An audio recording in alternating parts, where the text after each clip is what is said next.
Basta support nyo lang video ko kahit ganito lang. Support kasi diba yan ang motto natin ng mga magtatropa. Supportahan tayo. Ay tayo mga mamahal sa sarili natin. Kailangan natin magsuportahan. Mag-support lang sana kung sa mga short videos ko. Kasi kailangan na, requirement ko sa YouTube eh. Live, gusto ko nang makapag-live eh. Kaso, wala. Ayaw ko nga-provide. Few weeks pa daw eh.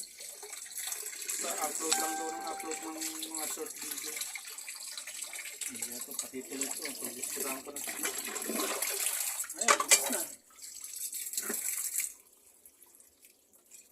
Kita nyo ako gagawa lahat niyan. Ganyan ang responsableng padre sa pamilya. Breadwinner na, cook pa.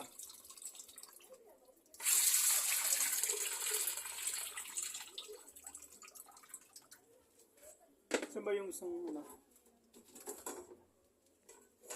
Itong kusina namin. Nanghiya naman ako kay Ma'am Jessica. Ang ganda ng kusina niya kami. Ma'am Jessica, panoorin mo to ha.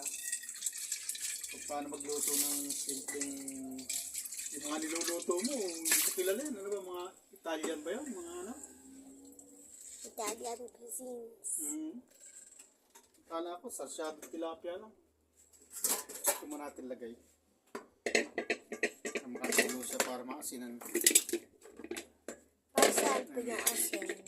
Para saan po yung asin? Asin ako. Coco, brownie, alis ka kayo dyan. Matapakan kayo. Pag natapakan kayo, mangalmot kayo. Yo. Sinan muna natin. Nandiyan agad, upload na, video ulit dyan, video ulit dyan. Dito mo tayo sa, huwag tayo mag-alsa ha. Magsa-request tayo. Nakiki-dialogue ka rin. Ano lang? Akala, sige. Observe ka lang. Talaga itong misis ko, ikaw pa. Ako na nga nagluluto. Tindahan. Pakita mo ng mukha ko. Baka mamaya kamay ni Kanor itong mga sabihin. Kamay ni Kanor to. Si Kanor nagluluto. Napakita. Na magkain to. Napakita ko naman po mukha mo. Itong pag-asin ito. Ibaling umanat kasi